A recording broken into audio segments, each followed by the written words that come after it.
Good morning, student. Welcome to Mank Mathmania YouTube channel. I hope you are doing well. Last time we discussed trigonometric ratios. The trigonometric ratios comes in which quadrant? इसको कैसे पता लगाया जाता है ये भी बताया गया था. Today we will discuss reciprocal, power of trigonometric ratio, relation between tan theta into cot theta, square relation and some more question. Now come to the point, reciprocal relation. तो रेसिप्रोकल रिलेशन है क्या, इसको समझिएगा. जैसे आपको पता है कि साइन थीटा बराबर, आपको बताया था राइट ट्राइंगल का काम होना है पूरा. राइट ट्राइंगल बना लीजिए 90 डिग्री, एक एंगल इधर बना लीजिए. एंगल ये निर्धारित करता है, एंगल से हम ये डिटरमाइन कर सकते हैं कि कौन सा बेस है. तो बेटा बेस ये होने वाला है, ठीक है. अब बेस ये है, सबसे लार्जेस्ट वाली जो होती है वो हाइपोटेनस होती है, एच वाई पी से मैं लिखूंगा. फिर यहाँ पर जो ये बच रहा है, यानी अब कौन सा बच रहा है, परपेंडिकुलर ही बच ही रहा. तो ये हो गया, ठीक. सबसे पहली बात यही होती है, बेस पता कर लो सब पता चल जाएगा, ठीक. अब यहाँ से देखो, आपको पता है साइन थीटा बराबर, मैंने बताया था दो फार्मूला, ठीक है, पी वी पी, ठीक है. उसके बाद फिर क्या होता है एच एच अरहर बोले, यानी एच एच बी, ठीक है.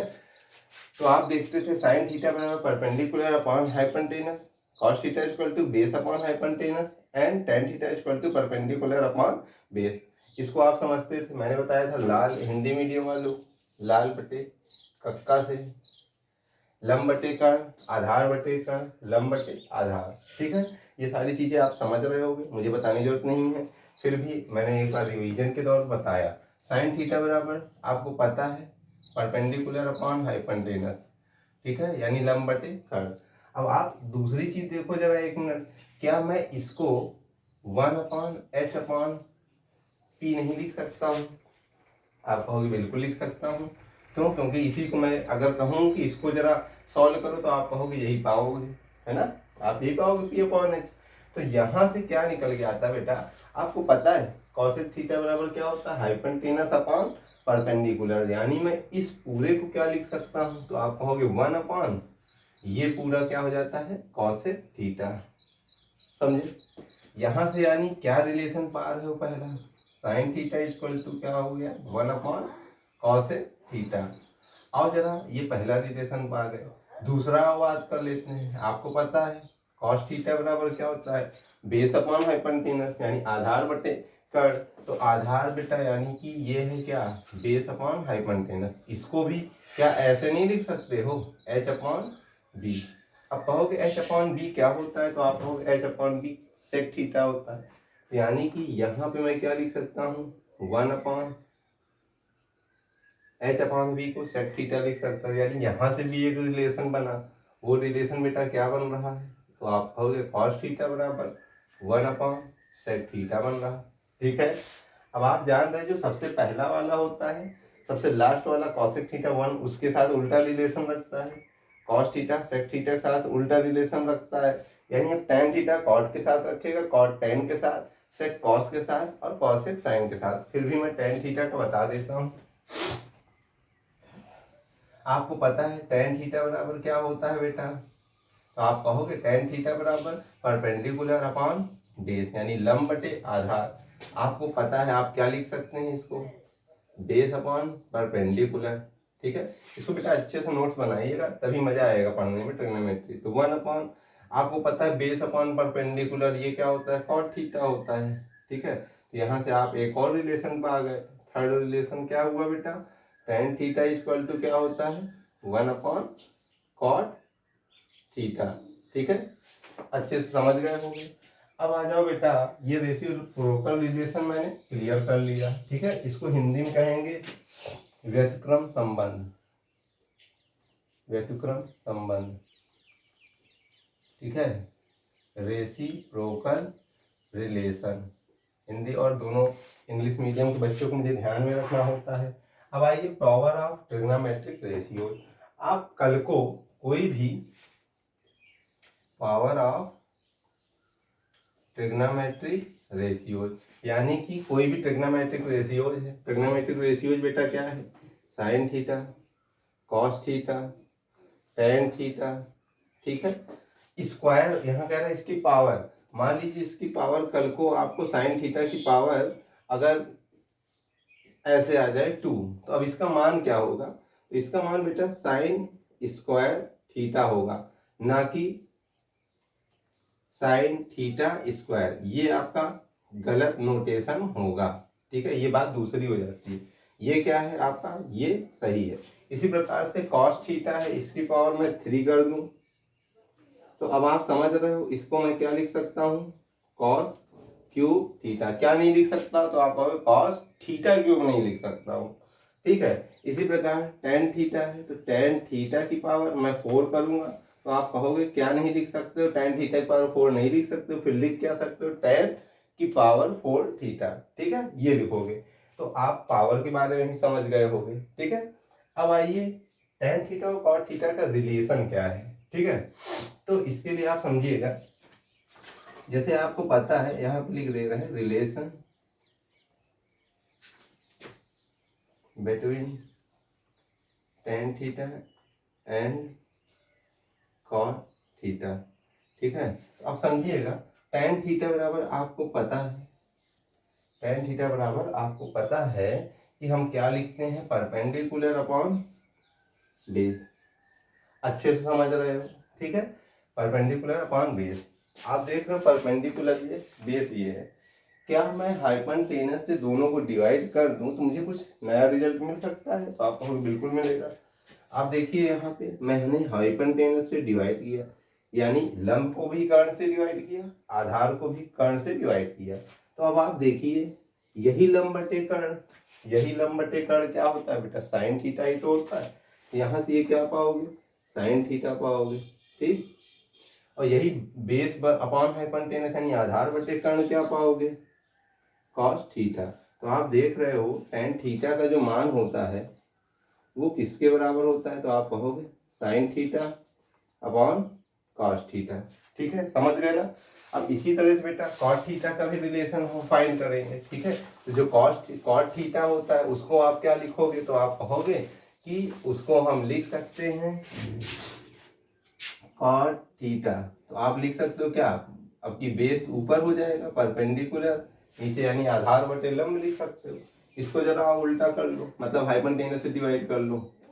तो हाइपोटेनस से जैसे ही डिवाइड करोगे तो अब base upon hypotenuse cos theta क्या हो जाएगा ऊपर, perpendicular upon hypotenuse sine theta क्या हो जाएगा नीचे, ठीक है बेटा। तो यहां से आप पा सकते हो क्या कि कॉट थीटा बराबर अगर मुझे कुछ मिलेगा तो क्या मिलेगा, cos theta upon sine theta, ठीक है। इसको इक्वेशन 1 बना लो, इसको इक्वेशन 2, और यही फार्मूला ही है बेटा, ये आपको याद रखना पड़ेगा, ये आपको याद रखना पड़ेगा। कैसे आया वो आप समझ चुके हो। और अगर रिलेशन फाइंड कर लेते हैं, तो रिलेशन में बेटा ये होता है कि हमें टेन थीटा और कॉट थीटा दोनों का मल्टीप्लीकेशन कर दें। तो टेन थीटा आप जान रहे हो क्या होता है, sine theta upon cot theta, इसी के साथ गुणा कर लो, कॉट थीटा यानी cos theta upon sine theta. Sine theta से साइन थीटा वन जा बार कटेगा, कॉस थीटा वन जा बार कटेगा, ठीक है। तो यहाँ से 1/1 यानी क्या आ जाता है 1। तो आप कहोगे टेन थीटा और कॉट थीटा का कभी भी मल्टीप्लीकेशन होगा तो उसका मान क्या होगा, 1 होगा। तो इसी तरह से और भी रिलेशन ध्यान से देख लीजिएगा, यानी कि टेन और कॉट और इस तरह जो रिलेशन आप पाए हो वो क्या है, 1 है, ठीक है। अब हम बात करेंगे square relation, super important. Square relation का फार्मूला बहुत ज़्यादा यूज होता है, लेकिन कैसे आया ये, पहले 8-10 साल पहले बहुत आता था। अब ये पिछले कई सालों से नहीं आया है, लेकिन इसका मतलब ये मत समझना कि इम्पोर्टेंट नहीं है। ये आया कैसे ये आपको तो जानना पड़ेगा ही, क्योंकि आप ट्रिग्नोमेट्रिक पढ़ रहे हो, तो बेसिक चीज़ें आप जानिए कहाँ से कौन सी चीज़ आई है, तभी आपको सोचने की क्षमता अच्छी उसमें निखार करोगे, ठीक है। इसमें तो जितना आप सोच पाओगे उतना ही ज़्यादा अच्छा रहेगा, उतने ही तरीके से आप इसको सॉल्व करोगे। तो अब चलिए देख लेते हैं जैसे स्क्वायर रिलेशन है क्या, स्क्वायर रिलेशन तो समझिएगा। पहले मैंने फार्मूला लिख दे रहा हूँ, वो आप नोट कर लेना, sign square theta plus cos square theta, इसका मान हमेशा बेटा क्या होता है 1। इन्हीं को हम सर्व समीका कहते हैं। इसी स्क्वायर रिलेशन को बेटा हम क्या कहते हैं, सर्व समीका, और इंग्लिश मीडियम वाले ट्रिग्नोमेट्रिक आइडेंटिटी के नाम से जानते हैं।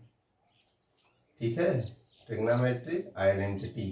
ठीक, अब देखो sine square theta plus cos square theta बराबर 1। दूसरा क्या होता है, sec square theta equal to 1 plus tan square theta. फिर इसी तरह कॉसेक स्क्वायर थीटा बराबर बेटा क्या होगा, 1 प्लस कॉट स्क्वायर थीटा। तो इसको तो आज ही अच्छे से एकदम लर्न कर लीजिएगा, तीनों आइडेंटिटी अथाह यूज होने वाली है। लेकिन ये कैसे आया है इसको भी समझो। ठीक है, जैसे इसके लिए हम क्या बनाते हैं, त्रिभुज। ये मैंने राइट ट्रायंगल बनाया, 90 डिग्री हो गया। आपको पता है अगर मैं एंगल यहाँ करूंगा तो बेस ये हो जाएगा, एंगल यहाँ करूंगा तो बेस क्या होगा बेटा, ये हो जाएगा। इसको अच्छे से समझ लीजिएगा। फिर ये आपका क्या है, हाइपोटेनस है, और ये क्या है बेटा, परपेंडिकुलर। हिंदी मीडियम बेटा ये छोटी चीजें हैं, इसको आप अपने हिंदी वाले वर्डों में लिख लीजिएगा। ठीक है, आइए चलिए देखिए कहाँ से कौन सा रिलेशन आया है। तो सबसे पहले देखिए इसी को लेके चलिए मैं प्रूव करता हूँ। जैसे sign square theta plus cos square theta बराबर 1 ही क्यों है, तो समझिएगा। Sign square theta, sine theta बराबर आप क्या लिख सकते हो, कहोगे परपेंडिकुलर अपॉन बेस लिख सकते हो। ऊपर स्क्वायर लिखा है तो मैंने यही तो इतनी देर से बताया कि अगर स्क्वायर है तो इसका मतलब समझिएगा कि इसका हम ये क्या कर ले रहे हैं, स्क्वायर। ठीक है, कॉस स्क्वायर थीटा है तो कॉस थीटा पहले लिख लो, उसके ऊपर स्क्वायर कर लीजिएगा। कॉस थीटा क्या होता है, बेस अपॉन हाइपोटेनस। ठीक है, base upon hypotenuse. Sine theta बेटा परपेंडिकुलर अपॉन हाइपोटेनस होता है। ठीक है, अब आप देखोगे यहाँ से, ठीक है, इसका स्क्वायर। अब यहाँ से आप क्या देखोगे, P square upon H square. ये क्या देखोगे, base square upon H square. आप देखोगे एच स्क्वायर, ये हो जाएगा perpendicular square plus base square. इसके बाद बेटा हम कुछ और क्वेश्चन इंपॉर्टेंट उनका डिस्कशन करेंगे, फिर बालाजी पब्लिकेशन के कुछ क्वेश्चन डिस्कस करेंगे। ठीक है, तो अब देखो ध्यान से, ये परपेंडिकुलर प्लस बेस स्क्वायर, आपको ये तो पता है ना पाइथागोरस थ्योरम से, पाइथागोरस थ्योरम। देखिए ध्यान से, पाइथागोरस थ्योरम क्या होता है बेटा, यही तो होता है क्या, हाइपोटेनस का स्क्वायर बराबर परपेंडिकुलर का स्क्वायर प्लस बेस का स्क्वायर, ये होता है ना। तो आप कहोगे इसकी जगह आप क्या लिख सकते हो, तो आप कहोगे 100% हम हाइपोटेनस का स्क्वायर लिख सकते हैं। पहले से ही नीचे में हाइपोटेनस का स्क्वायर है, ये दोनों कट जाएगा तो बेटा क्या आ जाएगा, 1। तो आप याद रखोगे ना, sign square theta plus cos square theta बराबर क्या होता है, तो आप कहोगे 1 होता है। ठीक है, फिर आ जाओ दूसरा वाला रिलेशन डिस्कस कर लेते हैं। Sec square theta equal to 1 plus tan square theta. ठीक है, तो आप देखिएगा जैसे सेक स्क्वायर थीटा है, समझिएगा इसको मैं उल्टा लेके चल रहा हूँ। जैसे 1 प्लस टेन स्क्वायर थीटा है, ठीक है, तो 1 प्लस टेन स्क्वायर थीटा का मतलब 1 अपनी जगह रखिएगा। टेन थीटा आप जान रहे हो परपेंडिकुलर अपॉन बेस। ठीक है, इसको एक जगह लिख लीजिए, आपको पता है PVP upon H H B. ठीक है, तो अब देखिएगा टेन थीटा बराबर क्या होगा, परपेंडिकुलर अपॉन बेस। ठीक, अब आप देखोगे 1 प्लस पी का है स्क्वायर हो जाएगा, बी है तो बी का स्क्वायर। आपको पता है डिनोमिनेटर इक्वल नहीं है तो क्या मैं ऊपर नीचे इक्वल कर सकता हूँ ना, बी स्क्वायर से गुणा करके। अब आप देखिएगा ध्यान से कि ये बेटा क्या हो जाएगा, B square plus P square upon B square. अब एक बार लिख सकता हूँ, आपको फिर पता है कि P square plus B square बराबर क्या लिख सकता हूँ, तो आप कहोगे एच स्क्वायर लिख सकता हूँ। ठीक है, और बी स्क्वायर अपनी जगह। अब आप ये बताओ क्या इसको ऐसे नहीं लिख सकते, एच अपॉन बी का होल स्क्वायर। और आप ही बताओ H upon B, H upon B, तो ये बताइए B upon H cos theta होता है तो इसका उल्टा सेक थीटा। तो यहाँ पे ये क्या हो जाएगा बेटा, सेक थीटा, इसके ऊपर स्क्वायर रहेगा। और मैंने अभी थोड़ी देर पहले बताया इसके ऊपर स्क्वायर होने का मतलब सेक स्क्वायर थीटा होगा, ना कि सेक थीटा स्क्वायर होगा। तो आप ये दो रिलेशन हो गया, तीसरा रिलेशन आपको खुद करना है। आइए हम कुछ क्वेश्चन